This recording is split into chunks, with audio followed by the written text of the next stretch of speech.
ഡൽഹി തെരഞ്ഞെടുപ്പ് ഇനി ദിവസങ്ങൾ മാത്രമേ ഉള്ളൂ. ബീഹാർ തെരഞ്ഞെടുപ്പ് അതിനടുത്തായി വരാൻ പോകുന്നു. ഈ രണ്ട് സംസ്ഥാനങ്ങളിലെ തെരഞ്ഞെടുപ്പിൽ കൂടി ലക്ഷ്യമിട്ടുള്ള വളരെ കൃത്യമായി ഇപ്പോൾ ഞാൻ പറഞ്ഞ ടാക്സ് ഡിഡക്ഷൻ അടക്കമുള്ള പ്രഖ്യാപനങ്ങൾ ഈ തെരഞ്ഞെടുപ്പ് കൂടി ലക്ഷ്യമിട്ട് തന്നെയല്ലേ ബൽറാം? എന്തൊക്കെയാണ് വരുന്ന രാഷ്ട്രീയ പ്രതികരണങ്ങൾ? ഹാഷ്മി, രാഷ്ട്രീയമായി ഈ ബജറ്റിനെ വിലയിരുത്തുകയാണെങ്കിൽ രണ്ട് തെരഞ്ഞെടുപ്പുകൾ, ഒന്ന് ഡൽഹിയാണ് തൊട്ടുമുന്നിൽ. 2 ദിവസത്തെ പ്രചരണം മാത്രമാണ് ഇനി ഡൽഹി നിയമസഭാ തെരഞ്ഞെടുപ്പിന് ആയി ഉള്ളത്. അത് കഴിഞ്ഞാൽ പ്രചരണം അവസാനിപ്പിച്ച് പിന്നീട് 5-ാം തീയതി പോളിംഗ് ബൂത്തിലേക്ക് ഡൽഹിയിലെ ജനങ്ങൾ നീങ്ങുന്ന ഘട്ടത്തിലാണ് ഈ ബജറ്റ് അവതരിപ്പിക്കുന്നത്. ഡൽഹിയെ സംബന്ധിച്ചിടത്തോളം ഒരു രാജ്യ തലസ്ഥാനം, ഒരു മെട്രോ നഗരം. ഇവിടെ ജനങ്ങൾ മധ്യവർഗം എന്നുള്ളത് വലിയ ഒരു മധ്യവർഗമാണ്. സാധാരണ ഡൽഹിയിലെ മറ്റൊരു പോപ്പുലേഷനെയും പരിഗണിക്കുമ്പോൾ ഉണ്ടാകുന്ന ഒരു മധ്യവർഗമല്ല ഡൽഹിയിലെ മധ്യവർഗം എന്നുള്ളത് ശ്രദ്ധേയമാണ്. നിലവിലിപ്പോൾ ഈ ധനമന്ത്രിയുടെ പ്രഖ്യാപനത്തിൽ 12 ലക്ഷം വരെയാണ് ഈ പരിധിയായി നിശ്ചയിച്ചിരിക്കുന്നത്. മാസം 1 ലക്ഷം രൂപ വരെ വരുമാനമുള്ളവർക്ക് അടക്കം ഇതിന്റെ ആനുകൂല്യം ലഭിക്കുന്നു. ഈ മധ്യവർഗത്തിന് അപ്പുറത്തേക്ക് കൂടി ഇതിന്റെ ആനുകൂല്യം ഈ പഴയ ടാക്സ് റെജീമും പുതിയ ടാക്സ് റെജീമിനുള്ളവർക്കും ഈ എക്സംഷനും ഡിഡക്ഷനും ബാധകമാകുമോ?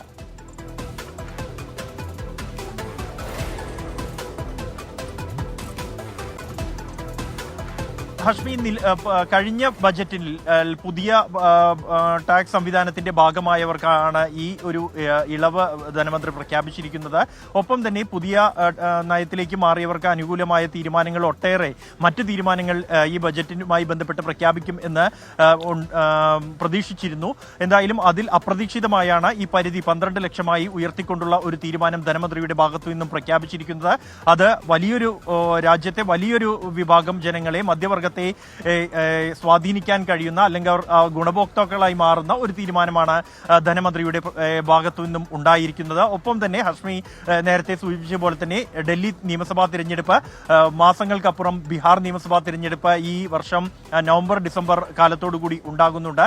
ബീഹാറിനെ മുന്നിൽ കണ്ടുള്ള പ്രഖ്യാപനങ്ങൾ, ഒട്ടേറെ പ്രഖ്യാപനങ്ങൾ, ഗ്രീൻഫീൽഡ് വിമാനത്താവളം, ദേശീയ ഇൻസ്റ്റിറ്റ്യൂട്ടുകൾ അടക്കമുള്ള പ്രഖ്യാപനങ്ങൾ ബീഹാറിനായി ഈ ബജറ്റിലും ധനമന്ത്രി നടത്തിയിരിക്കുന്നു എന്നുള്ളതും ശ്രദ്ധേയമാണ്. കഴിഞ്ഞ ഇടക്കാല ബജറ്റ് എന്നുള്ളത് ബീഹാർ, ആന്ധ്രാപ്രദേശ് എന്നീ സംസ്ഥാനങ്ങൾക്ക് മാത്രം വേണ്ടി അവതരിപ്പിച്ച ബജറ്റ് എന്ന് പ്രതിപക്ഷം കുറ്റപ്പെടുത്തിയിരുന്നു എങ്കിൽ ഈ ബജറ്റിനെ സംബന്ധിച്ചിടത്തോളം ബീഹാറിന് വീണ്ടും പ്രഖ്യാപനങ്ങളുണ്ട്. ഒപ്പം തന്നെ ധനമന്ത്രി നിർമ്മല സീതാരാമൻ ബീഹാറി കലയായ മധുബനി ശൈലിയിൽ അല്ലെങ്കിൽ ബീഹാറിൽ നിന്നുള്ള പത്മശ്രീ ജേതാവ് സമ്മാനിച്ച സാരി വസ്ത്രം ധരിച്ചാണ് ഈ ബജറ്റ് അവതരിപ്പിച്ചത്. ഇത്തരത്തിൽ ബീഹാറിനോട് ചേർന്ന് നിൽക്കാൻ ഈ ബജറ്റിലും ശ്രമിച്ചിരിക്കുന്നു എന്ന് നമുക്ക് വിലയിരുത്തേണ്ടി വരും. ഒപ്പം തന്നെ മധ്യവർഗത്തെ കൂടെ നിർത്താനുള്ള വലിയ പ്രഖ്യാപനങ്ങൾ ബജറ്റിലുണ്ട്. അത് ഈ ആദായ നികുതിയുടെ കാര്യത്തിലുള്ള നേരിട്ടുള്ള പ്രഖ്യാപനങ്ങൾക്കൊപ്പം തന്നെ മധ്യവർഗത്തിന്റെ മണി അനന്തശിവം സാമ്പത്തിക വിദഗ്ധൻ ചെയ്യുന്നു. ശ്രീ മണി അനന്തശിവം, ഇവിടെ വാർഷിക വരുമാനം 12 ലക്ഷം രൂപ വരെയുള്ളവർക്ക് ആദായ നികുതി ഇല്ല എന്ന പ്രഖ്യാപനം,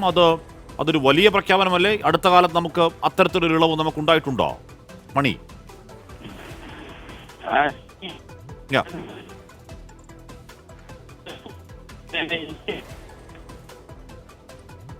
എന്തോ റേഞ്ച് പ്രശ്നമുണ്ട്. ഞാൻ അല്പസമയത്തിന് അങ്ങനെയൊക്കെ എത്താം. എന്തായാലും ആദായ നികുതി പരിധി ഉയർത്തുന്നത് തന്നെയാണ് ധനമന്ത്രി നിർമ്മല സീതാരാമന്റെ വമ്പൻ പ്രഖ്യാപനം. വാർഷിക വരുമാനം 12 ലക്ഷം രൂപ വരെയുള്ളവർക്ക് ആദായ നികുതി ഇല്ല. ധനമന്ത്രിയുടെ പ്രഖ്യാപനം വലിയ ആവേശത്തോടു കൂടി എന്ന് പറഞ്ഞാൽ കുറേ അധികം പോസ്റ്റ് ചെയ്ത് നിർത്തി.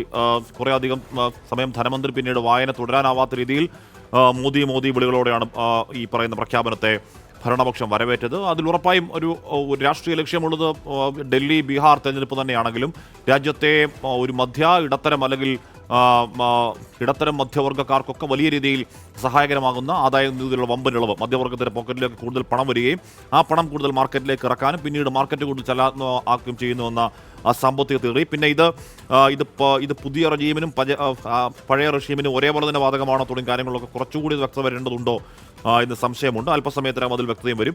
എന്തായാലും അടുത്ത കാലത്ത് ഒരുപക്ഷെ ചരിത്രത്തിലെ ഏറ്റവും വലിയ ഒരൊറ്റ അടിക്കുള്ള ഇളവ് ആണെന്ന് ഉറപ്പായും പറയാം. അതിന് കാരണം നമ്മൾ കരുതിയിരുന്നത് 10 ലക്ഷമാണെങ്കിൽ അത് 12 ലക്ഷം എന്ന് പറയുന്ന ഒരു വലിയ ഇളവിലേക്ക് ആ കാര്യങ്ങൾ ധനമന്ത്രി നിർമ്മല സീതാരാമന്റെ 8ാമത്തെ ബജറ്റിൽ പോകുന്നു എന്നുള്ളതാണ്.